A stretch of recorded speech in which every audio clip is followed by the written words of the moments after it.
Bismillahirrahmanirrahim. Assalamualaikum warahmatullahi wabarakatuh.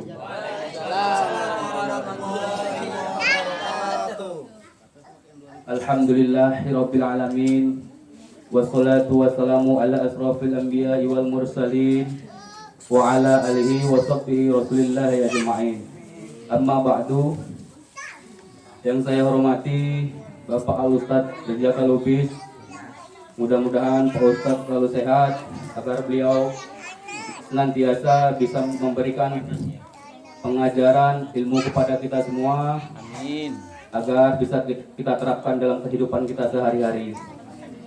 Yang saya hormati bapak-bapak, ibu-ibu, mohon maaf tidak saya sebutkan satu persatu, tapi insya Allah tidak mengurangi rasa hormat.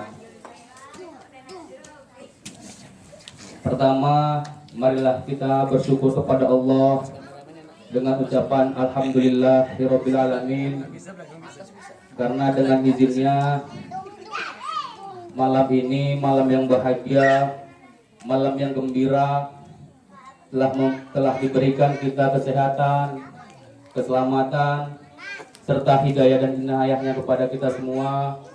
Mudah-mudahan kita selalu dalam lindungannya dan menjadi hamba-hambanya Allah yang senantiasa pula bersyukur akan setiap nikmat-nikmatnya.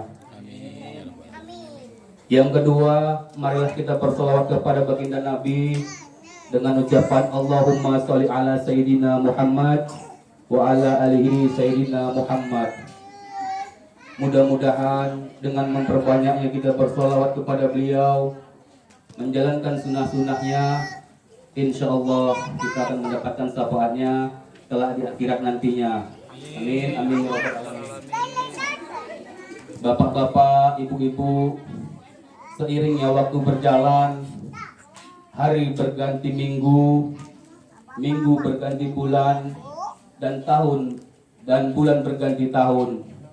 Kini telah datang bulan yang penuh kemuliaan, bulan yang penuh ampunan, yaitu bulan suci Ramadan.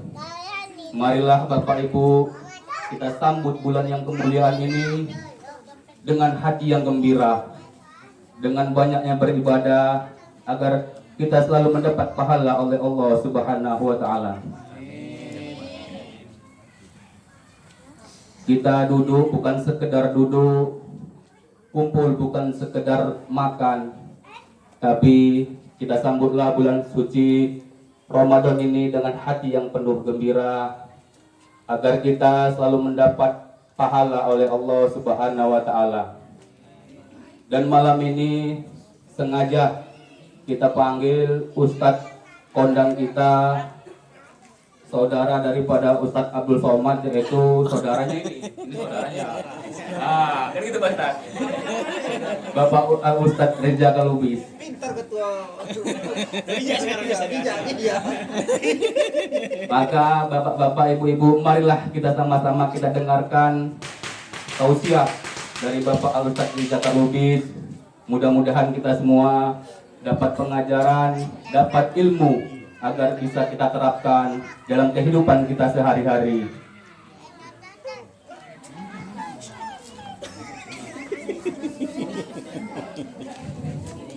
Demikianlah kata sambutan dari saya kepada Bapak Ustadz. Kami persilahkan dengan segala hormat. Wabillahi taufiq wal hidayah. Wassalamualaikum warahmatullahi wabarakatuh. Waalaikumsalam warahmatullahi wabarakatuh. Dia ngamuk deh, enggak kini. Ngamuk. Waktu dan tempat. Bismillahirrahmanirrahim.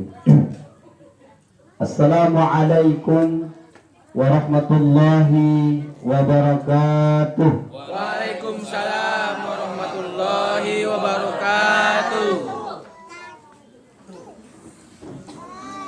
Alhamdulillahi nahmaduka ya man awdahta lana subulal hidayah wa zahta an basairina gishawatal ghiwayah wa nusalli wa nusallim ala man arsaltahu شهيدا ومبشرا ونذيرا وداعيا إلى الله بإذنه وسراجا منيرا أما بعد قال الله سبحانه وتعالى أعوذ بالله من الشيطان الرجيم بسم الله الرحمن الرحيم يا أيها الذين آمنوا كتب عليكم الصيام كما كتب على الذين من قبلكم لعلكم تتقون Sadaqallahul Azim. Yang saya hormati orang-orang tua kami, kalau istilah di Padang ya kan ya, kapai tampe batanyo kapulang tampe babarito. Ancak bana.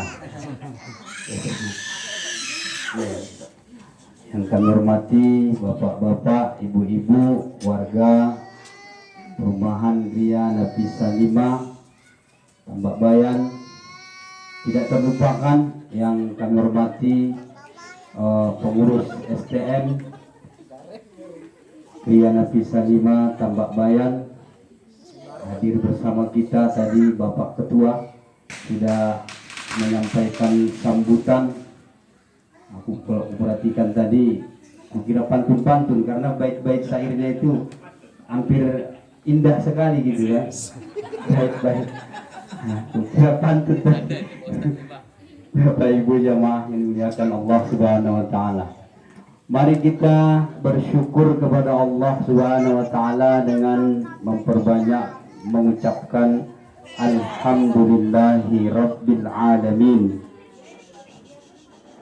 atas limpahan nikmat, karunia, hidayah serta inayah yang masih terus Allah berikan kepada kita hingga hari ini, sehingga kita bisa bersama-sama berhadir di tempat ini, di majelis ini untuk merajut ukhuwah Islamiyah, tali silaturahim terkhusus antar sesama warga di perumahan Gria Nafisa 5 ini. Kemudian salawat dan salam kita sampaikan kepada baginda Nabi besar Muhammad Rasulullah sallallahu alaihi wasallam. Allahumma salli ala Muhammad wa ala ali Muhammad. Semoga kita senantiasa menjadi orang-orang yang tetap istiqomah dalam menjalankan sunnah-sunnah Rasul. Bapak Ibu jamaah yang dimuliakan Allah Subhanahu wa taala, orang-orang tua kami yang kami muliakan. Kalau tadi Pak Ketua STM bilang kondang, kayaknya agak dipelesetkan sedikit aja, kandang gitu. Jadi kalau Ustadz Abdul Somad itu kondang, aku ini kandangnya lah. Jadi kandangnya lingkungan sini saja gitu. Nah, saudara memang saudara seiman dan seakidah. Nah, apalagi sama-sama pernah beliau itu sudah ditetapkan marganya batubara ya kan. Nah, walaupun aslinya orang Melayu tapi sudah dimargai batubara. Saudara juga lah, saudara sesuku gitu. Bapak Ibu jamaah yang dimuliakan Allah Subhanahu wa taala, kita tadi sudah melaksanakan rangkaian kegiatan yang sudah kita rencanakan sebelumnya, yaitu punggahan. Kalau istilahnya di tempat kita ini punggahan. Punggahan itu adalah makan, identik dengan makan bersama. Tadi udah makan bersama, memang pas ya urutannya. Makan dulu baru mendengarkan ceramah. Jangan dengarkan ceramah lagi lapar. Kalau nanti tersinggung dilempar nyawa. Lagi lapar. Tapi kalau udah kenyang, tersinggung pun dia udah kenyang ya. Bapak Ibu jemaah yang dimuliakan Allah Subhanahu wa taala. Jadi urutannya udah pas tadi, makan dulu, sholat, baru kita Ceramah. mendengarkan tausiah, ceramah gitu. Ini merupakan kegiatan tentunya yang positif, sangat positif, dan ini sudah kita laksanakan tahun keempat ya, kalau tahun ketiga, keempat, lupa kuda. Pokoknya semenjak saya pindah dan pindah lagi, pindah ke Griana Pisa dan pindah lagi, belum pernah tidak diadakan. Masih selalu diadakan setiap tahun menjelang masuknya bulan suci Ramadan. Apa manfaatnya ini? Tentu kita semua sudah tahu. Sebagai rasa gembira kita. Satunya adalah sebagai rasa gembira kita untuk menyongsong menyambut bulan suci Ramadan yang alhamdulillah akan tiba untuk kita di tahun ini. Jadi kata Rasulullah dalam satu hadis, secara singkat tadi sudah disampaikan sama Pak Ketua STM terjemahnya. Kalau matan hadisnya adalah man farriha bidukhuli Ramadan harramallahu jasaduhu 'alan niran. Ini luar biasa hadis ini, hadis riwayat Imam Ibnu Majah, disahihkan oleh Syekh Albani. Artinya apa? Siapa yang bergembira menyambut bulan suci Ramadan itu, balasannya tidak tanggung-tanggung. Harramallahu jasaduhu 'alan niran. Diharamkan oleh Allah jasadnya masuk neraka. Saya rasa itu adalah satu impian besar kita untuk tidak masuk ke dalam api neraka, ya kan Bu? Atau ada kira-kira rencana gitu. Tapi dengan berbahagia menyambut bulan suci Ramadan itu membuat kita mendapatkan kebaikan. Harramallahu jasaduhu 'alan niran. Diharamkan oleh Allah jasadnya, tubuhnya untuk masuk ke dalam api neraka. Apa yang dimaksud dengan bergembira? Apakah dengan cara yang seperti ini termasuk? Ini termasuk. Saya yakin bahwa kedatangan kita kemari adalah didorong oleh rasa gembira dengan datangnya bulan suci Ramadan. Dibuat oleh panitia acara kegiatan tunggahan, antusias, ya kan? Antusias masyarakat. Kalau tadi Bang Adi bilang lebih banyak, Bang Yos, orang Bang Yos tadi bilang lebih banyak ibu-ibunya daripada bapak-bapaknya. Curiga pula dia. Kurasa ada di sini yang beristri dua, katanya boleh. jadi aku hitung, aku nggak bawa bini kan. Jadi aku nggak bawa bini Bang, gue bilang. Berarti kalau masih lebih banyak yang ibu-ibu daripada bapak-bapak, ada yang kira 13 ini. Kira 3 dia. Jadi itu. Nah itu candaannya itu Bu, jangan pala itu ku bilang gitu langsung lah ya Bapak. Ya. Candaan Bang Yosnya itu tadi, katanya ada yang beristri dua. Bapak Ibu jamaah yang dimuliakan Allah, nggak boleh melakukan Bang. Nah itu tadi ceritanya, nggak ada yang tambah-tambahin, nggak ada yang kurang-kurang, nggak ada tambah-tambahin, asli. Kalau dalam hadis bersambung sanadnya, saksinya ada atok tadi. Nah, perhitungan setelah ini nggak tahu aku itu, bukan urusanku lagi itu. Bapak Ibu jamaah yang dimuliakan Allah Subhanahu wa taala. Tapi ada satu hal yang perlu kita ketahui mengenai kegembiraan. Bagaimana rasa gembira kita dengan datangnya bulan Ramadan ini? Rasa gembira kita tunjukkan bahwa kita semangat untuk menjalankan bulan Ramadan di tahun ini. Walaupun sebenarnya Bapak Ibu belum pasti ini. Belum pasti kita sampai di bulan Ramadan ini, karena masih ada 3 hari lagi nih. Kita bisa lihatlah di tahun yang lalu ada tetangga kita, saudara kita lihat fisiknya sehat, tubuhnya kuat. Kalau kita ukur kayaknya duluan yang aku mati dari kawan, kira-kira gitu, ya kan? Tapi tak jumpa lagi dia dengan Ramadan di tahun yang lalu, kan begitu. Nah, jadi ini pun belum tentu belum tentu, karena tidak ada yang mengetahui kapan kematian itu datang. Tidak ada yang bisa memprediksi kapan maut itu tiba kepada kita. Nah, sebenarnya masalah mati itu bukan masalah yang besar, itu masalah yang kecil karena kita semua juga pasti akan mati. Tetapi pertanyaan yang perlu kita buat dalam hati kita adalah ketika kematian itu datang, sudah siapkah kita untuk menghadapinya? Itu yang paling penting. Bapak Ibu jamaah yang dimuliakan Allah Subhanahu wa taala. Jadi ini pun belum tentu ini 2 hari lagi. Kalau tadi Pak RT udah membuat apa? Oh Pak operator SMK Jambi udah bagi-bagi tadi kan. Ini nggak ada kampanye lagi nih, udah lewat. Bukan beliau mau caleg atau mau calon wali kota Medan, enggak. Kades pun udah lewat, masih belum habis lagi masa periode yang ini. Mereka minta lagi sampai 11 tahun. Abang bayangkanlah itu. Ya. Jadi sudah dibuat tadi. Sepertinya hari Selasa. Kan begitu. Begitupun kita menunggu sidang isbat yang akan dilaksanakan oleh pemerintah kita melalui Kementerian Agama. Nah, kita tunggu pengumuman dari pemerintah, Menteri Agama dalam hal ini kapan sebenarnya.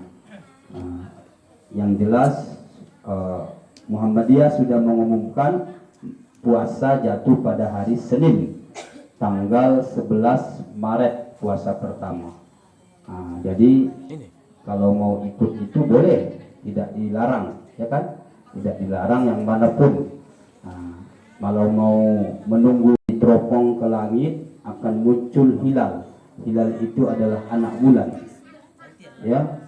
Jadi kalau bulannya itu disebut dengan qamar. Kalau bulannya penuh itu disebut dengan qamar. Kalau anaknya itu disebut hilal. Jadi, Bapak Ibu jamaah yang dimuliakan Allah Subhanahu wa taala, itu tadi bahwa yang 2 hari ini belum tentu sampai kita di hari Selasa atau di hari Senin. Yang pasti adalah ketika maut itu datang kepada kita, kita harus siap untuk menghadapinya. Kita harus siap untuk menjalaninya. Jangan kita tidak siap. Dengan apa kesiapan kita? Termasuk salah satunya adalah ini yang kita lakukan, bertaubat kepada Allah Subhanahu wa taala. Ini masuk bulan Ramadan sebentar lagi. Salah satu dorongan yang membuat kita keluar dari rumah melangkah ke tempat ini adalah ingin berubah, ingin bertaubat. Saya yakin itu. Bapak Ibu jamaah yang dimuliakan Allah Subhanahu wa taala. Jadi puasa itu merupakan sebuah ibadah yang sudah final dalam agama, dan puasa ini adalah ibadah yang sangat indah sekali. Tidak ada agama yang menyuruh untuk mengosongkan perut sampai 1 bulan penuh. Di bulan Ramadan, di bulan puasa itu nanti seperti yang kita ketahui bahwa tidak ada lagi makan siang. Tidak ada makan siang. Jadi kalau orang yang memang tidak ingin puasa, kalau istilah orang Mandailing udah mulai masak dia ini. Ini 3 hari lagi nggak makan siang ini kan, ya kan? Udah mulai masak dia ini, udah mulai khawatir gitu. Ini 3 hari ke depan nggak ada lagi makan siang, kacau ini, ya kan? Ini bagi orang yang tidak menginginkan puasa itu. Nah, tetapi pada hakikatnya adalah puasa itu bukan sesuatu yang menyusahkan kita. Kata Rasulullah, sumu tasihu, puasalah kalian, karena puasa itu bisa menyehatkan tubuh kalian. Jadi bukan berarti Allah suruh kita puasa lantas setelah berpuasa kita akan sakit, tidak. Justru berpuasa itu akan menyehatkan kita. Jadi sesungguhnya tidak ada alasan bagi kita untuk tidak berpuasa. Tidak ada alasan bagi kita untuk tidak mau puasa di tahun ini. Kalau istilahnya kemarin tadi aku baru punggahan juga berwiritan ibu-ibu. Enggak sempat pulang tadi, Bang. Makanya kan habis maghrib tadi yang bilang kan makan ikut aku makannya. Tapi jangan ibu curiga, tadi Ustaz makan aku tengok tapi tak ada bawa bontot katanya, ya kan? Bawa aku ada tadi, itu saksinya itu. Ada, ya.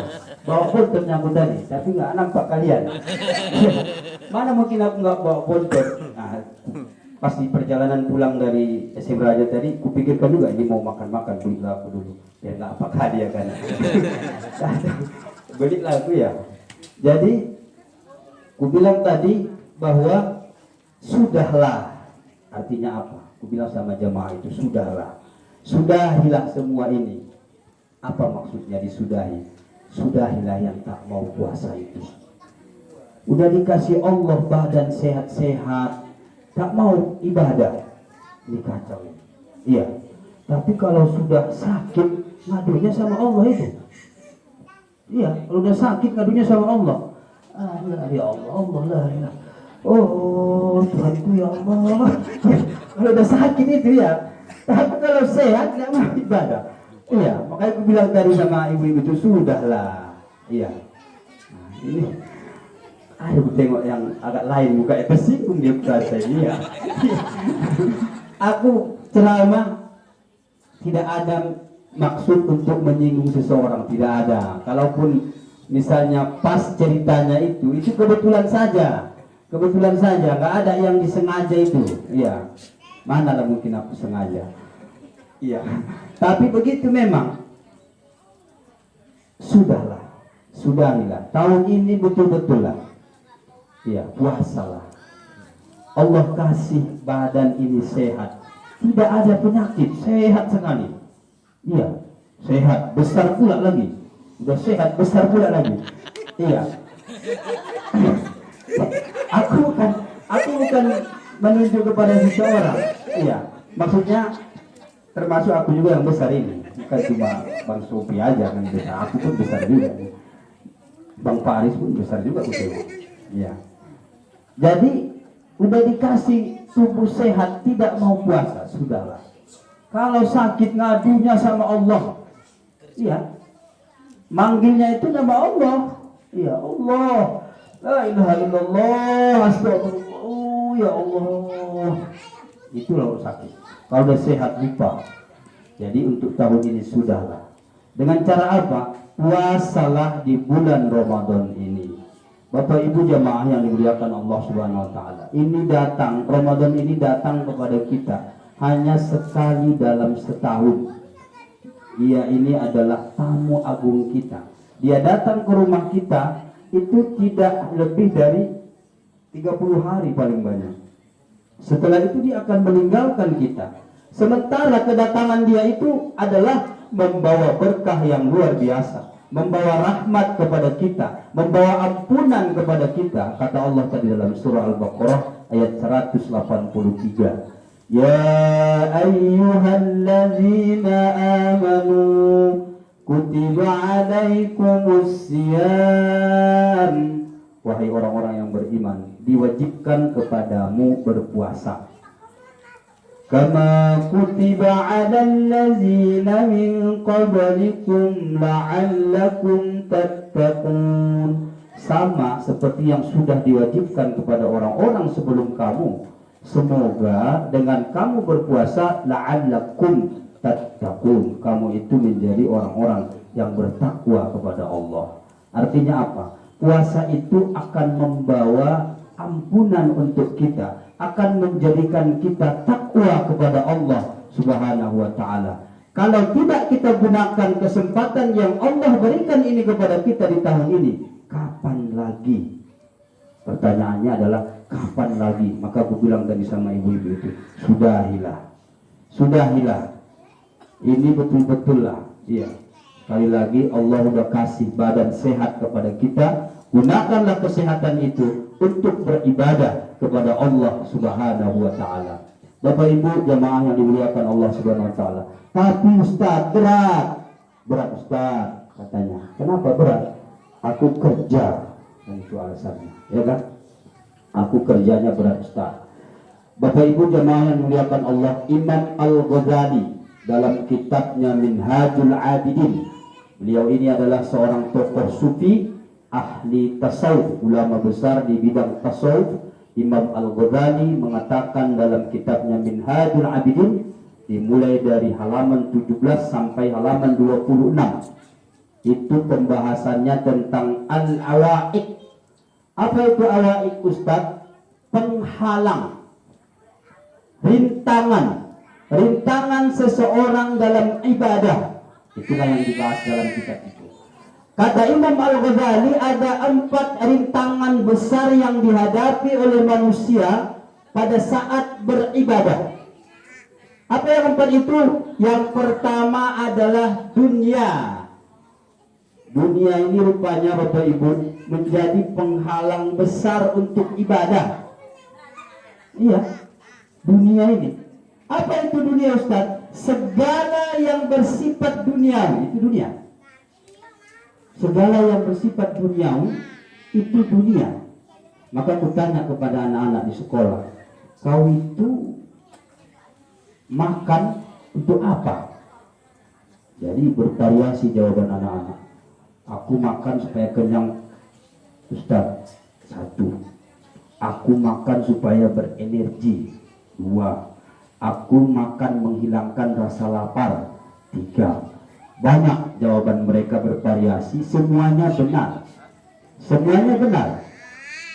Makan itu tujuan, sesuai dengan tujuan yang mereka sebutkan, semuanya benar. Untuk menghilangkan lapar, untuk membuat kenyang, untuk bisa berenergi, untuk supaya bisa hidup, bertahan hidup, itu semua benar, ya kan? Nah, pertanyaannya adalah, apakah ketika makan apapun kesemuaannya itu bisa terpenuhi? Kenapa kita harus memilih makanan itu? Itu pertanyaannya. Kenapa? Karena masih ada sifat-sifat duniawi yang datang kepada kita.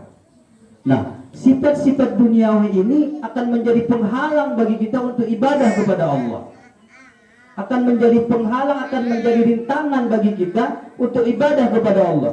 Kalau ditaruh di sini, tadi ada apa kita mau? Oh, rendang ayam, ada telur, ada apa lagi tadi? Ikan asin pun ada, ya kan? Kopi belum, belum ada aku tengok. Oh ini ada, tapi agak coklat dia. Kalau kopi Pak D hitam kali dari apa? Dari Irian Jat, mungkin udah pindah. Ya. Lagi kayak kopi ya. Nah, makasih Pak D. Tidak apa-apa lah. Ada seksi Ya. konsumsi ini kan? Jadi, dari mana tadi? Oh ya, ada telur, ada ayam, ada ikan asin. Ini semuanya Bapak Ibu membuat kenyang, ya kan? Tetapi aku tadi pilihnya ayam. Kenapa? Karena aku tahu bahwa ayam itu lebih enak dari ikan asin. Padahal sama-sama membuat kenyang. Padahal sama-sama bisa membuat berenergi. Padahal sama-sama bisa menghilangkan lapar. Padahal sama-sama bisa untuk bertahan hidup. Tetapi kita memilih yang lebih enak. Apa? Duniawi. Itu duniawi itu Bapak Ibu. Nah, jadi pekerjaan yang membuat kita sibuk di perusahaan, bos yang selalu memberikan tekanan kepada kita, kalau kita tidak bekerja dengan benar sesuai yang dia inginkan, maka mungkin dia akan mengurangi gaji kita, dia akan memecat kita, dia akan men-scourging kita dan segala macam. Apa itu Bapak Ibu? Duniawi itu menjadi penghalang bagi kita untuk ibadah.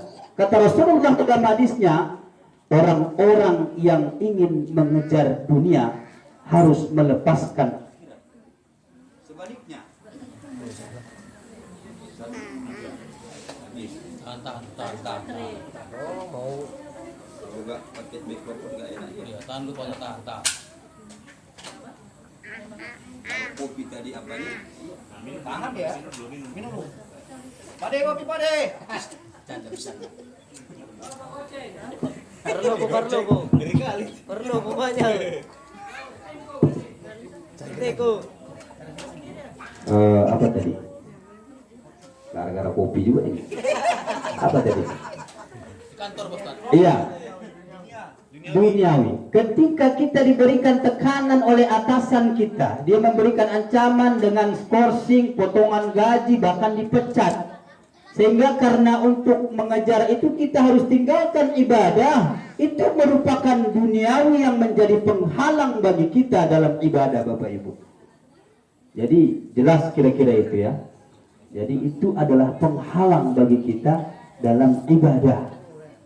Itulah kata Imam Al-Ghazali. Nah, kata Rasulullah dalam hadisnya, siapa-siapa yang mengejar dunia memang harus melepaskan akhirat. Sebaliknya, siapa-siapa yang ingin mengejar akhirat memang harus melepaskan dunia. Ini nggak bisa digandeng ini dua-dua sekaligus secara maksimal dan sempurna. Jadi harus ada memang yang dikorbankan, Bapak Ibu, antara dunia dengan akhirat ini. Nah, agar apa? Agar dunia tidak menjadi penghalang bagi kita dalam ibadah. Kemudian yang kedua yang menjadi penghalang ibadah itu kata Imam Al-Ghazali adalah makhluk. Makhluk ini juga jadi penghalang. Siapa itu makhluk, Ustaz? Ibu lah di rumah, bapak di rumah. Makhluk itu kan? Iya. Makhluk juga bisa menjadi penghalang ibadah kita. Manusia bisa menjadi penghalang ibadah bagi kita. Kenapa? Karena sering kumpul sama mereka, Ustaz. Dulu aku rajin ke masjid sholat isya, sekarang tak pernah lagi. Itu makhluk jadi penghalang ibadah. Karena di kantor memang tak ada orang yang puasa, Ustaz. Mereka semua tak puasa. Aku pun ikut terpaksa tak puasa. Makhluk menjadi penghalang dalam ibadah. Tersinggunglah situ. Itu. Iya. Iya, itulah faktanya. Makhluk itu menjadi penghalang bagi kita untuk ibadah. Nah, kenapa? Kata Rasulullah, kata Allah dalam Al-Quran, yang membuat was-was pada hati manusia itu adalah tidak hanya dari golongan jin. Dalam surah An-Nas, Qul a'udhu birabbin nas. Katakanlah, aku berlindung kepada Allah, kepada Tuhannya manusia. Qul a'udhu birabbin nas, malikin nas, rajanya sekalian manusia. Ilahin nas, sesembahan manusia. Ilahin nas min syarril waswasil khannas, dari kejahatan was-was. Kejahatan was-was itu apa? Kejahatan yang mengganggu konsentrasi ibadah. Min syarril waswasil khannas. Kenapa dia? Allazi waswisu fi sudurin nas. Dia itu akan membuat was-was di dada manusia, di hati manusia. Siapa dia? Kata Allah, minal jinnati. Dia termasuk dari golongan jin, wanas, dan juga manusia. Yaitu tadi kawanmu yang di kantor itu. Itulah dia yang dikatakan Allah itu. Minal jinnati wanas. Iya. Jadi manusia juga menjadi penghalang besar bagi kita untuk ibadah kepada Allah. Nah, jadi hati-hati, terutama ini yang belum punya jodoh ini. Hati-hati memilih jodoh. Imsar, mana imsar? Iya. Jangan sampai nanti jodoh yang dapat menjadi penghalang ibadah kepada Allah. Iya. Oleh karena itu, pilih betul-betul, ya kan? Seleksi.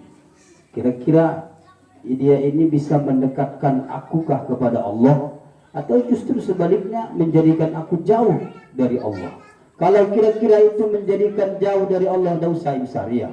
Kurekomendasikan tidak usah. Kita cari yang lain. masih banyak bunga di taman, ya kan? Nah, jadi kira-kira begitu. Bapak Ibu jamaah yang dimuliakan Allah Subhanahu wa taala, makhluk menjadi penghalang dalam ibadah kepada Allah. Oleh karena itu, berteman ini pun pilih-pilihnya. Pilih-pilih, memang harus begitu. Kalau kira-kira pertemanan bisa membawa kita kepada jurang kehancuran, jangan. Iya, bukan kita tidak boleh silaturahim, kita harus tetap menjalin hubungan baik dengan siapapun. Kita harus tetap menjalin hubungan baik dengan siapapun. Tetapi pada konsep-konsep ibadah itu tidak boleh kita jadikan pertemanan di atas segala-galanya. Sehingga harus kita tinggalkan ibadah karena pertemanan. Kenapa? Karena pada saat itu makhluk menjadi pemeran dalam penghalang ibadah kepada Allah Subhanahu wa taala. Bapak Ibu jamaah yang dimuliakan Allah Subhanahu wa taala. Oleh karena itu, berteman, bersahabat itu juga dipilih-pilih. Betul itu. Tetapi kita harus menjalin silaturahim kepada semua orang. Jangan putus silaturahim kepada semua orang. Tetapi ketika permasalahan ibadah, jangan kita buat persahabatan di atas segala-galanya. Masuk lagi kopi. Ha, ini lengkap ini. Mau paling apa nanti ini? Oh, bentar. Siap. Siapa deh? Ini ketahuan awak yang belum bayar uang kas ini berbulan-bulan. Ini bisa dah habel dah ini. Baik, kopi udah, teh manis udah, susu belum ini? Bapak Ibu jamaah yang dimuliakan Allah Subhanahu wa taala. Kemudian yang ketiga kata Imam Al-Ghazali, yang menjadi penghalang dalam ibadah itu adalah syaitan. Syaitan menjadi penghalang dalam ibadah kepada Allah Subhanahu wa taala. Maka dalam Al-Qur'an itu banyak sekali ayat redaksinya yang menyatakan inna lakum aduwwun mubin. Itu cap yang diberikan oleh Allah kepada syaitan. Ya. Apa itu? Sesungguhnya mereka itu bagimu adalah musuh yang nyata. Musuh yang nyata. Tidak boleh berteman dengan setan. Tidak boleh. Mereka itu musuh. Kalau ada kira-kira setan, jangan mau berkawan sama dia. Setan itu bilang. Iya. Karena apa? Innahu lakum aduwwun mubin. Sesungguhnya setan itu bagimu musuh yang nyata. Dia tidak akan pernah senang. Dia tidak akan pernah terima kita untuk bisa menjadi orang yang baik. Dan itu merupakan janjinya kepada Allah Subhanahu wa ta'ala. Kan begitu kisahnya dalam surah Al-Baqarah. Ketika Allah berencana ingin menciptakan Adam ke atas bumi. A'udzu billahi minasy syaithanir rajim. Bismillahirrahmanirrahim. Wa idz qala rabbuka lil malaikati inni ja'ilun fil ardi khalifah. Qalu ataj'alu fiha man yufsidu fiha wa yasfiku ad-dima' wa nahnu nusabbihu bihamdika wa nuqaddisu lak. Qala inni a'lamu ma la ta'lamun. Artinya, ketika itu berkata Tuhanmu kepada para malaikat, inni ja'ilun fil ardi khalifah. Aku berencana ingin menciptakan khalifah di atas bumi. Kata Allah kepada para malaikat. Lantas pernyataan Allah itu diprotes langsung sama malaikat. Ataj'alu fiha may yufsidu fiha wa yasfiku ad-dima wa nahnu nusabbihu bihamdika wa nuqaddisu lak.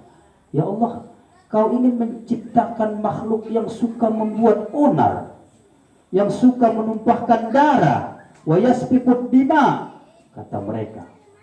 Wa nahnu nusabbihu bihamdika wa nuqaddisu lak. Tidak cukupkah bagimu ya Allah, kami para malaikatmu ini selalu bertasbih membesarkan namamu.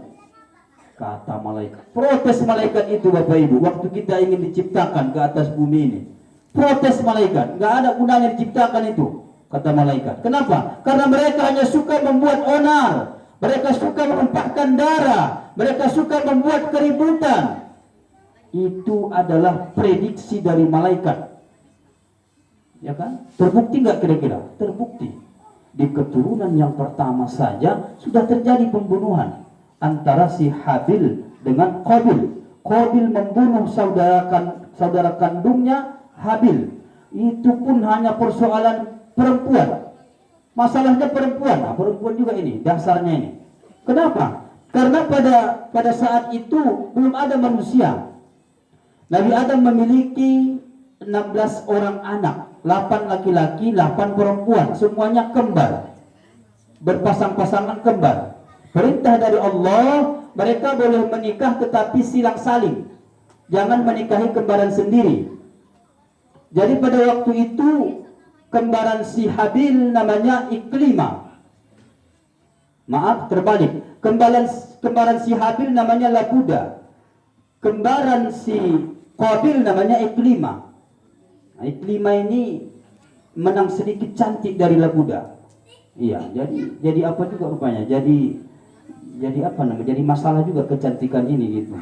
Iya, makanya bisa hati-hati juga lah. Iya. Nah, diperhatikan juga lah pokoknya. Jadi karena kecantikan Iklima ini yang harus menikah dia dengan Habil ini tidak diterima oleh Qabil. Lalu dia tega membunuh saudara kandungnya sendiri. Terjadi pertumpahan darah itu di keturunan yang pertama sesuai dengan yang diramalkan dan yang diprediksi oleh para malaikat. Walaupun ketika itu kata Allah, inni a'lamu ma la ta'lamun. Kalian tak tahu apa-apa, aku lebih tahu semuanya itu kata Allah. Nah, setelah itu diciptakan, maka wa iz qulna lil malaikati isjudu li adam fasajadu illa iblis aba wastakbara wa kana minal kafirin. Apa artinya? Ketika itu berkata kami kepada para malaikat, isjudu li Adam, sujudlah kalian kepada Adam. Fasajadu, maka mereka semua sujud, illa iblis, kecuali iblis, syaitan tidak mau sujud kepada Nabi Adam. Apa yang membuat dia tidak mau sujud? Aba wastakbara, dia itu enggan dan dia takabur, sombong dia. Sombong dia Bapak Ibu. Aku tak mau sujud kepada Adam. Kenapa? Karena Adam diciptakan dari tanah, aku diciptakan dari api. Aku lebih hebat dari Adam. Kenapa harus aku yang sujud kepadanya? Ini iblis ini. Iya.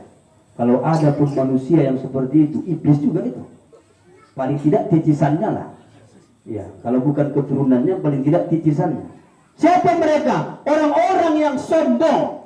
Aba wastakbaro, mereka enggan, mereka sombong. Wa kana minal kafirin, dan sejak itu iblis itu menjadi kafir Bapak Ibu. Sebelumnya dia bukan kafir. Sebelumnya dia tinggal di surga. Sejelek-jeleknya iblis itu, dia alumni surga. Alumni surga itu ribuan tahun dia di surga. Nah, tetapi karena kesombongannya, Allah ingin menyampaikan kepada kita, tidak pantas orang yang sombong itu berada di surga. Jadi itu. Nah, ini kalau ada orang yang sombong, bilang aja, nggak pantas kau masuk surga. Siapa yang bilang? Allah yang bilang. Bilang begitu. Dari mana kau tahu? Ustaz itu yang bilang. Ya kan? Jadi, Bapak Ibu jamaah yang dimuliakan Allah Subhanahu wa taala. Jadi setan. Setelah itu dikeluarkanlah setan dari surga dengan satu syarat, dia meminta kepada Allah, Allah, aku mau keluar dari surgamu ini. Aku siap keluar dari surga ini. Mau kemana pun kau taruh, aku siap. Kata iblis, kata setan. Tetapi berikan kesempatan kepada aku untuk menggoda, merayu Adam dan keturunannya agar bisa bersama-sama denganku ke neraka. Ini sudah janjian bahwa setan atau iblis adalah penghalang besar untuk kita supaya beribadah kepada Allah Subhanahu wa taala. Jadi kalau kita turuti terus keinginan setan ini, habislah kita Bapak Ibu. Iya. Bapak Ibu jamaah yang dimuliakan Allah Subhanahu wa taala. Kemudian yang keempat yang menjadi penghalang bagi kita dalam ibadah itu kata Imam Al-Ghazali adalah an-nafs, nafsu. Nafsu ini pun luar biasa ini. Itu tadi yang saya katakan. Ketika dihidangkan ayam panggang, ayam rendang, telur, ikan asin, kita memilih ayam. Kenapa? Karena kita tahu bahwa lebih enak ayam daripada telur, daripada ikan asin. Siapa yang merasakan enak itu? Nafsu kita. Sebenarnya kalau kita kembali kepada tujuan makan tadi, semuanya bisa membuat kenyang. Ikan asin itu pun kenyangnya kita dibuatnya. Tapi kita pilih ayam. Kenapa? Karena lidah kita ini lebih merasakan enak memakan ayam daripada ikan asin. Siapa itu? Nafsu Bapak Ibu. Nafsu. Nah, jadi salah satu puasa, tujuan dari puasa yang kita kerjakan di bulan Ramadan itu adalah untuk mengecilkan peran nafsu di dalam diri kita. Untuk mengecilkan perannya. Kalau hilang tak bisa hilang itu Bapak Ibu. Hilang tak bisa. Kalau udah ada orang yang tak ada nafsunya, itu pun kacau juga itu. Tapi kecil pengaruhnya bisa. Dengan cara apa? Dengan cara puasa. Latih diri itu dengan mengosongkan perut. Latih diri itu dengan berpuasa. Sehingga nafsu yang sangat kuat di dalam diri kita itu, semakin lama dia akan semakin lemah. Iya. Nah, ketika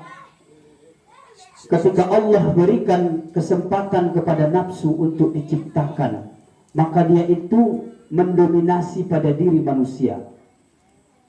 Tetapi ketika nafsu tidak diberikan makan, dikosongkan, dibuat dia lapar, ternyata dia menjadi lemah.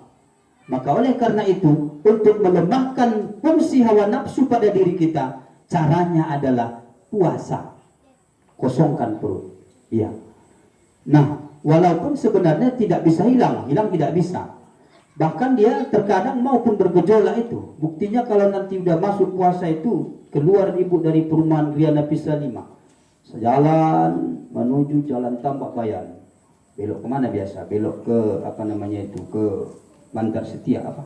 Oh iya, Bandar Setia kan? Bandar Pasar Senen gitu. Kalau ibu lihat sepanjang jalan itu, mulai dari pohon sekolah Pak Jalan sampai ke kuburan, itu kiri kanan full styling warna-warni minuman. Kiri merah, ini pink, sana hijau, sana oranye, sana lengkap. Rasa-rasanya pengen ibu beli semua itu. Ya kan? Memang ibu beli ternyata. Ibu beli itu semuanya. Ini sebungkus, ini sebungkus. Ini nanti ku makan begitu buka puasa. 1 jam setelah itu ku minum yang ini. Nah, pokoknya rencana-rencana udah dibeli semua ini. Model makanan juga, gorengan, mulai dari risol, bakwan, lemper, apalagi namanya itu, semuanya lah.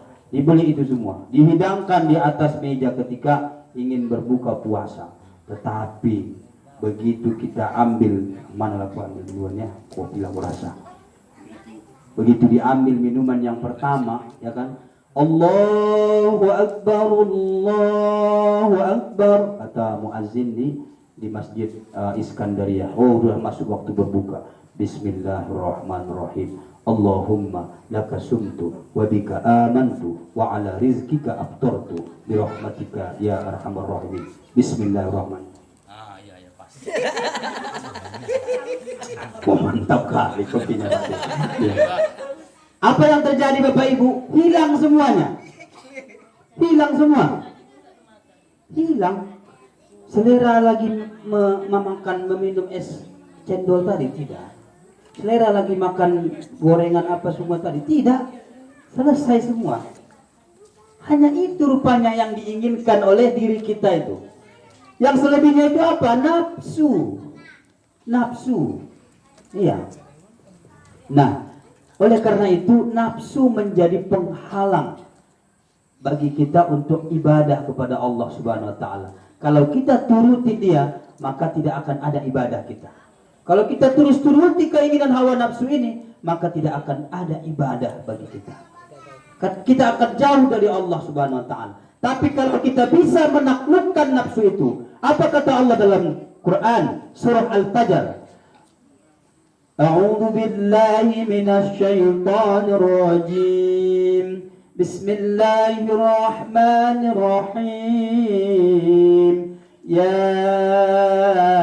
ayyatuhan nafsul mutmainnah irji'i ila rabbiki radiyatan mardiyah fadkhuli fi ibadi wadkhuli jannati. Wahai manusia yang memiliki nafsu al-mutmainnah. Apa nafsul mutmainnah? Nafsu yang dapat dikendalikan. Jadi kalau nafsu bisa dikendalikan namanya nafsul mutmainnah, dapat dilembutkan. Ya ayyatuhan nafsul mutmainnah, wahai kalian yang memiliki nafsu yang dapat dikendalikan, irji'i, kembalilah kalian ila rabbiki, kepada Tuhan kalian, radiyatan mardiyah, dalam keadaan diridhoi. Setelah kalian kembali kepada Tuhan dalam keadaan diridhai, radiyatan mardiyah, irji'i ila rabbiki radiyatan mardiyah fadkhuli fi ibadi, kalian pun akan termasuk pada golongan hambaku, kata Allah. Wadkhuli jannati, dan kalian pun akan kumasukkan ke dalam surgaku, kata Allah. Jadi kalau kita bisa mengendalikan nafsu itu Bapak Ibu, Allah janjikan kepada kita surganya Allah, dan kita dipanggil oleh Allah dalam ayat itu. Tetapi kalau kita tidak bisa mengendalikan, itulah yang disebut dengan nafsu ammaratum bisu, nafsu yang selalu mengajak kepada kejahatan, selalu mengajak kepada kejahatan. Nafsunya itu, ini sangat berbahaya. Makanya sering saya katakan bahwa ini dalam diri kita ini ada beberapa kekuatan yang akan mendorong kita untuk melakukan sesuatu. Apa-apa saja itu? Yang pertama adalah hati. Hati ini Bapak Ibu bersih. Hati ini adalah sesuatu yang sangat suci, tidak ada noda sedikit pun. Bahkan seorang penjahat sekalipun, ketika dia ingin melakukan kejahatan, hatinya pasti berkata, yang kulakukan ini adalah salah. Itulah bersihnya hati itu Bapak Ibu. Dia akan mengajak selalu untuk berbuat kebaikan. Kemudian yang kedua yang ada pada diri manusia itu adalah yang punya potensi kekuatan untuk mendorong melakukan sesuatu, nafsu. Kalau ini dominan pada kejahatan. Nah, kemudian yang ketiga yang ada pada diri manusia itu adalah akal. Akal. Apa itu akal? Akal sifatnya relatif. Dia tergantung arah angin. Kalau kira-kira memang perlu untuk dilakukan, akal ngikut saja. Jadi begitu ingin melakukan sesuatu, berlomba ini Bapak Ibu. Berlomba ini. Hati menunjukkan kekuatannya, nafsu menunjukkan kekuatannya, lalu akal menonton. Mana ini yang paling dominan? Ketika ingin mencuri saja misalnya, hati akan berkata yang kulakukan ini salah. Tetapi nafsu mengatakan ambil sajalah. Kau perlu, kau butuh. Lalu akal mengatakan, oh ya ambil aja, kan gak ada orang, gak ada yang lihat. Kan begitu. Itu kata akal. Akhirnya apa? Akhirnya dilakukan. Ditambah lagi dorongan dari luar tadi yang eksternal. Eksternalnya apa? Syaitan. Syaitan dan manusia tadi. Nah, jadi akhirnya kalahlah hati, dibuat oleh 4 kekuatan yang sangat luar biasa itu. Ya kan? Kekuatan nafsu, kekuatan godaan setan, kekuatan godaan manusia, kemudian kekuatan akal yang lebih dominan pada hal-hal yang relatif. Nah, Bapak Ibu jamaah yang dimuliakan Allah Subhanahu wa taala. Oleh karena itu, apa yang perlu kita lakukan? Kuatkan hati kita untuk mengalahkan semua kekuatan-kekuatan yang ada yang dominannya mengajak kita kepada kejahatan. Nah, itulah 4 penghalang bagi kita dalam ibadah. Masing-masing kita timbang lain nih Bapak Ibu. Yang mana kira-kira selama ini yang paling berperan dalam hidup kita? Iya. Dan kalau bisa aku bilang tadi, selesaikan itu. Selesaikan, udahlah. Iya. Selesaikan itu. Ustaz hati-hati ngomong. Itu salah satunya tadi termasuk orang rumah katanya. Ya kan? Selesaikan aja, ngapain? Kenapa rupanya? Iya. Gitu. Ustaz hati-hati, termasuk salah satunya bapak di rumah katanya. Suamiku katanya. Ya udah selesaikan aja, Bu. Ya, kalau abang kira-kira nggak bisa membawa aku ke surga, udahlah bang. Cukup sekian, terima kasih lah. Ya kan? Betul kau itu? Kata abang itu pula ya kan? Iya betul bang katanya. Nggak ada nanti baju lebaran. Kau pikirnya bisa kau cari baju lebaran katanya. Bapak Ibu jemaah yang dimuliakan Allah Subhanahu Wa Taala. Kemudian yang terakhir adalah isi tausiah ini. Puasa yang kita kerjakan itu merupakan sebuah nilai ibadah untuk kita berkasih sayang sesama. Berkasih sayang sesama. Ini adalah tujuan puasa. Kenapa? Karena ketika kita berpuasa kita akan merasakan lapar dan dahaga. Ternyata itu juga lah yang dirasakan oleh saudara-saudara kita yang mereka mungkin orang-orang fakir, orang-orang miskin. Mereka tidak mampu untuk memenuhi kebutuhan hidup mereka. Mereka hampir di setiap hari merasakan lapar dan dahaga itu. Maka pada saat berpuasa kita ikut merasakan itu sehingga kita terdorong untuk berkasih sayang kepada mereka. Kata Rasulullah dalam hadis yang sahih, beliau katakan, la yu'minu ahadukum hatta yuhibba li akhihi ma yuhibbu li nafsihi. Tidak dikatakan kamu itu beriman. Kamu tidak akan dikatakan beriman, kata Rasul, kalau kamu tidak bisa mencintai, menyayangi saudaramu sama seperti kau menyayangi dirimu sendiri. Iya. Makanya di hadis yang lain Rasul katakan itu, orang-orang yang membagikan takjil bukaan puasa kepada orang yang berpuasa, maka pahalanya sama seperti orang yang berpuasa itu. Iya. Jadi pahalanya sama Bapak Ibu. Tapi jangan dengan teori ini nanti Bapak prakteknya. Kalau itu nggak usah puasa Ustaz. Bagi takjil aja ke 10 orang katanya. Sama puasanya kayak berpuasa 10 orang. Kali 30, 90, berapa dari puasa itu katanya. Bukan begitu teorinya, ya kan? Tetapi besarnya kebaikan pahala membagi-bagikan takjil itu sama seperti kita berpuasa. Bukan berarti ikan takjil aja lepas sudah perintah puasa kepada kita. Tidak. Kalau perintah puasa itu tadi sudah jelas dalam surah Al-Baqarah ayat 183.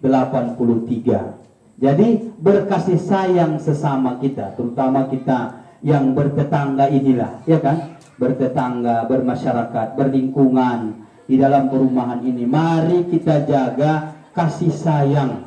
Kalau kira-kira ada ketersinggungan yang dilakukan oleh tetangga kepada kita, cukup, tidak perlu kita balas juga dengan sesuatu yang buruk. Kita datang, kita tanyakan saja dengan baik-baik. Kita perbaiki hubungan itu. Terutama Bapak Ibu, ini menjelang bulan suci Ramadan. Kita menginginkan hidup bertetangga, hidup bermasyarakat, hidup berlingkungan ini adalah dalam keadaan damai dan tentram, dalam keadaan bersilaturahim, dalam keadaan hubungan baik. Tidak ada kebencian, tidak ada dendam, tidak ada dusta, tidak ada kejahatan antara sesama kita bertetangga, berlingkungan, bertempat tinggal, bermasyarakat di perumahan ini. Itu adalah keinginan kita bersama. Mari sama-sama kita bersihkan hati kita, kita bersihkan jiwa kita, kita mencoba untuk bisa menerima kekurangan dari saudara kita. Karena kata Rasulullah tadi, ingat bahwa tandanya kita orang yang beriman adalah kita menyayangi saudara kita itu sama seperti kita menyayangi diri kita sendiri. Itu kata Rasulullah. Kalau kita belum bisa menyayangi saudara kita itu sama seperti menyayangi diri kita, sudah barang tentu iman kita dalam keadaan terganggu. Karena kata Rasulullah itu, la yu'minu ahadukum tidak akan dikatakan beriman salah seorang kamu. Hatta yuhibba li akhihi ma yuhibbu li nafsihi, sehingga dia bisa berkasih sayang dengan saudaranya sama seperti dia berkasih sayang kepada dirinya sendiri. Bapak Ibu jamaah yang dimuliakan Allah Subhanahu wa taala, kita sambut Ramadan ini dengan penuh kegembiraan, dengan penuh kegirangan, dengan penuh kebahagiaan, sebagai tanda bahwa kita memang benar-benar ingin masuk di bulan Ramadan ini. Kita berdoa Allah berikan kesempatan kepada kita untuk bisa hidup, masih diberikan kesempatan hidup di bulan Ramadan, sehingga kita bisa menjalankan ibadah dengan baik, berpuasa di siang hari, qiyamul lail di malam hari. Kita mencoba untuk menyadari sejauh ini, selama ini, apa sebenarnya yang menjadi penghalang bagi kita untuk ibadah. Maka untuk mulai saat ini kita hentikan itu, kita sudahi itu. Mari kita bersama-sama berusaha untuk tetap mendekatkan diri kepada Allah Subhanahu wa taala, terutama menyongsong bulan Ramadan ini, bulan ampunan bagi kita, bulan yang penuh berkah bagi kita. Sungguh ketika nanti Ramadan ini sudah pergi meninggalkan kita, kita sangat merindukannya. Nah, oleh karena itu ketika dia datang sebagai tamu agung bagi kita, tamu yang mulia bagi kita, dia hanya berada di rumah kita selama 30 hari atau 29 hari, maka sambutlah dia dengan baik, isilah dia dengan baik. Jangan sampai dia terlewat tanpa ada sedikit pun yang berubah dalam diri kita, tanpa ada sedikit pun yang bertambah dalam diri kita, terutama dalam hal-hal ibadah kepada Allah Subhanahu wa taala. Kemudian mengenai puasa, tentunya sudah jelas bagi kita apa itu puasa, bagaimana ibadah puasa itu, ya kan? Kalau dalam fikih itu puasa artinya menurut bahasa al-imsak, bukan al-imsar ya, al-imsak. Kalau al-imsak artinya menahan. Jadi kalau al-imsar, belum tahu ini apa artinya ini. Dapat maksudnya. Al-imsak, puasa itu menahan menurut bahasa. Jadi apapun yang ditahan puasa itu. Menahan makan berarti puasa makan. Menahan tidur, puasa tidur. Menahan untuk tidak main skater bang, puasa main skater. Iya, itu puasa juga itu. Nah, menahan untuk tidak menikah, puasa menikah. Iya, aku masih tahan ini Ustaz katanya, berarti masih puasa menikah begitu, ya kan? Nah, pokoknya semua yang menahan menurut bahasa puasa. Kemudian menurut istilah, menurut syara, apa itu puasa? Al-imsaku 'anil muftirati min tulu'i syamsi ila ghurubis syams. Ya kan? Min tulu'il fajri ila ghurubis syams bi niyatin makhsusatin lillahi ta'ala. Artinya puasa adalah menahan diri dari segala yang membatalkan puasa. Semua yang membatalkan puasa ditahan diri kita. Jadi kalau dalam fikih ada 8 dia yang membatalkan itu ya. Ada 8. Ini jangan salah, jangan yakinkan ini tahu. Jadi kadang-kadang masih ragu dia, ini batal apa enggak ini Ustaz ya gitu.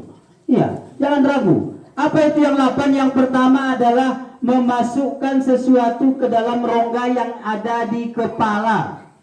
Ada berapa rongga itu? Banyak kali, 3-nya itu bang. Aku cuma 3 punya. 1, 2, 3. Nah ini kira 1 aja lah, karena gandeng dia kiri kanan. Ya, 1, 2, 3. Kalau masuk sesuatu ke dalam itu batal puasa. Nah, kemudian kalau dia masuk ke dalam mulut, syaratnya ada. Apa itu? Ditelan. Kalau nggak ditelan nggak batal bu. Nah, jadi kalau ibu masak apa nanti bulan puasa, ayam ayam opor ayam, mau rasain kuahnya ini, boleh lagi puasa Ustaz, boleh, asal jangan ditelan ya, karena yang membatalkan puasa itu menelannya.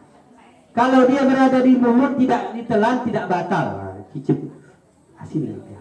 Jangan ditelan, buang lagi, boleh, tidak batal puasa. Jadi syaratnya itu ditelan apapun itu, ya kan? Nah, baru muncul pertanyaan. Nah, nanti anak di rumah nanya, Mak, kata Ustaz itu menelan batal. Bagaimana kalau menelan ludah? Ah, ya kan? Menelan ludah batal mak, katanya. Aduh, kayaknya batal apa enggak ya, katanya. Pokoknya kata Ustaz itu kalau menelan batal. Nah, ini biar aku jelaskan. Menelan ludah itu tidak batal. Dengan syarat, ada 3 syaratnya Bapak Ibu. Pertama adalah ludah yang ditelan itu ludah sendiri, bukan ludah orang. Iya. Nah, bagaimana rupanya Ustaz menelan ludah orang? Itu nggak tahu aku. Bang Yos paling tahu. Dia yang bisa menjelaskan itu, ya kan? Jadi yang ditelan itu ludah sendiri. Kalau bukan ludah sendiri batal, batal itu. Ya. Kemudian yang kedua syaratnya adalah ludah itu belum keluar dari mulut. Belum keluar dari mulut, Bang Sopi. Jangan keluarkan dari mulut. Nah, ini jangan misalnya dari pagi kumpulkan ini, mulai dari jam 7, ya kan? Sampai nanti jam 11, jam 12 segini dia udah. Aku itu. Masukkan ke kulkas ya kan? Masukkan ke kulkas. Nanti jam 1 kehausan tinggal buka kulkas. Ini ludahku nih, kata Ustaz itu enggak batal katanya. Jadi itu batal kalau sudah keluar dari mulut. Kemudian yang ketiga syaratnya adalah ludah itu belum bercampur dengan rasa apapun. Nah itu jangan bercampur. Kalau sudah bercampur batal. Bercampur dengan rasa kurnia warna merah batal, pohon pinang batal, teh manis dingin batal. Ya kan, jangan nanti beralasan aku menelan ludah. Yang ini bukan teh manis katanya, ya kan? Nah, kalau sudah bercampur rasanya batal. Nah, itu kalau masalah menelan ludah. Ya, Bapak Ibu, 3 syaratnya. Pertama ludah sendiri, yang kedua belum keluar dari mulut, yang ketiga tidak bercampur dengan rasa apapun. Apalagi yang membatalkan puasa itu, yaitu memasukkan sesuatu ke dalam rongga 2 jalan. 2 jalan itu maksudnya jalan depan dan jalan belakang. Nah, itu apapun yang dimasukkan ke situ batal. Batal. Iya. Mohon maaf ini kalau kita bicara fikih, dia seperti fikih itu sering saya sebutkan dia transparan. Fikih itu adalah sesuatu ilmu yang telanjang. Dia tidak punya rasa malu dan memang harus disampaikan karena itu berkaitan dengan hukum. Ya kan? Jadi tidak ada guyonan di situ. Kalau ada guyonan dalam satu majelis, maka keberkahan majelis itu akan diangkat oleh Allah. Jadi membatalkan puasa memasukkan sesuatu ke dalam kemaluan, baik jalan depan ataupun jalan belakang. Nah, apapun itu, mungkin mohon maaf perempuan ketika memasukkan berbentuk obat-obatan batal puasa. Ya, obat keputihan, obat apapun itu dimasukkan ke dalam rongga, maka batal puasa. Nah, ya, makanya kemudian kalau kita sedang, mohon maaf Bapak Ibu, ketika kita sedang istinja, kalau istilah di tembung cebok namanya, iya cebok ya kan. Istinja itu kita cukup menggunakan perut jari kita, perutnya saja, dengan posisi lurus, jangan bengkok. Kalau udah bengkok batal. Iya. Karena sudah masuk ke dalam rongga yang terbuka, rongga kemaluan, batal. Jadi posisinya, mohon maaf, lurus dengan memakai perut. Itu yang pertama. Kemudian rongga yang kedua di kepala kita adalah apa? Ini Ustaz, masalahnya aku suka apa namanya itu ngupil, ya kan? Ngupil. Ngupil aku Ustaz, lagi puasa ngupil, batal nggak Ustaz ya katanya, ya kan? Mengupil itu tidak batal. Nah, ini kabar gembira bagi orang-orang yang suka mengupil, ya kan? Lagi puasa dia mengupil tidak batal, asalkan mengupilnya hanya sampai rongga hidung yang ini saja. Apa? Enggak sampai ke tulang-tulangnya itu. Enggak ada pula seorang ngupil sampai sampai ke dalam-dalam, masuk pula satu telunjuk, enggak. Paling segini ya kan. Nah, itu enggak batal. Sama seperti telinga, mengkorek telinga hanya sekedar pada rongga yang terlihat, itu juga tidak batal. Ya, itu sudah 2 tadi ya. Yang ketiga yang membatalkan puasa itu adalah apalagi muntah dengan sengaja. Muntah dengan sengaja. Kalau muntah dengan sengaja batal puasa.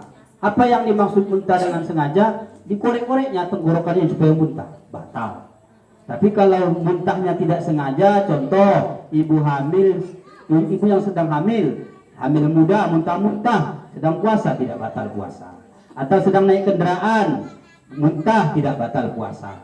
Kemudian apalagi bersetubuh dengan sengaja, ya kan, bersetubuh hubungan suami istri dengan sengaja. Ada berapa Pak? 4 ya. Yang kelima adalah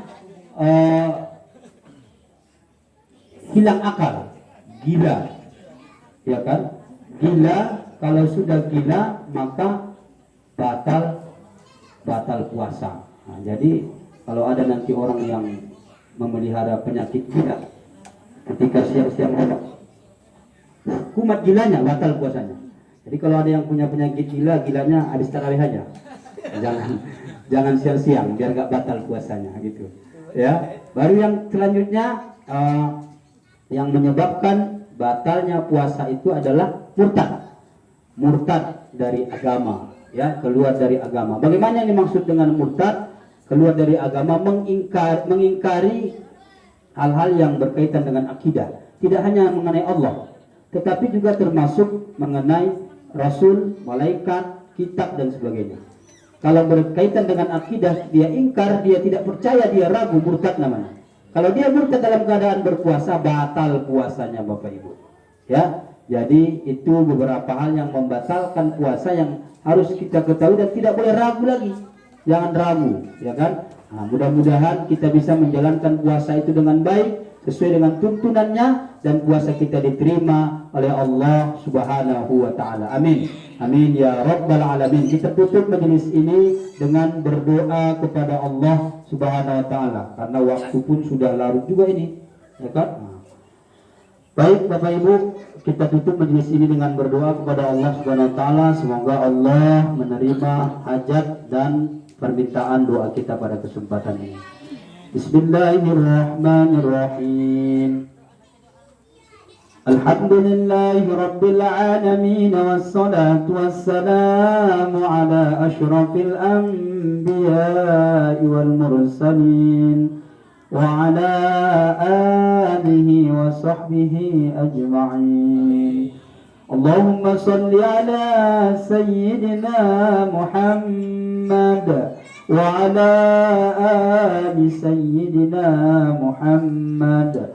Allahumma salli ala sayyidina Muhammadin tibbil qulubi wa dawa'iha wa afiyatil abdani wa shifa'iha wa nuril absari wa diyaniha wa ala alihi wa sahbihi wa sallam.